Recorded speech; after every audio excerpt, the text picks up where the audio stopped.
कराची में मार्का हक जश्न आज़ादी की तैयारियां अरूज पर पहुंच गईं। सब्ज़ हिलाली परचम की मुनासबत से ख़वातीन और बच्चियों की चूड़ियों, बैचेज़ और मलबूसात की मांग में इजाफा हो गया है। इस वक्त क्या गहमा गहमी है, ये जानते हैं लाइट हाउस पर मौजूद डॉन न्यूज़ की रिपोर्टर अनम मशकूर से। अनम, बताइएगा आप कहाँ तक पहुँची हैं तैयारियाँ ख़वातीन और बच्चों की?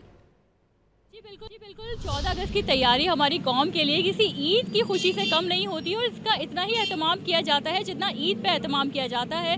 ख़वातीन इस वक्त कराची के लाइट हाउस पे पेपर मार्केट में मौजूद हैं और यहाँ की वैरायटी उन्हें सबसे ज़्यादा पसंद आ रही है। ख़ास तौर पे जो बच्चियों की चीज़ें हैं, जिसमें चूड़ियाँ हो गई, बैंगल्स हो गए और मुख्तलिफ अक़साम के जो फैंसी बैजेस हैं, उसकी ख़ास वैरायटी है जो कि 14 अगस्त की मुनासबत से है। सब्ज़ हिलाली परचम यहाँ पे चारों तरफ छाए हुए हैं। ना सिर्फ बैजेस की मांग में इजाफा हुआ है बल्कि ख़वातीन के मलबूसात भी यहाँ बहुत खूबसूरत हैं। हम पूछेंगे कैसी कलेक्शन लग रही है आपको, आप यहाँ पे आई हैं, क्या क्या चीज़ें देखी, क्या क्या पसंद आया?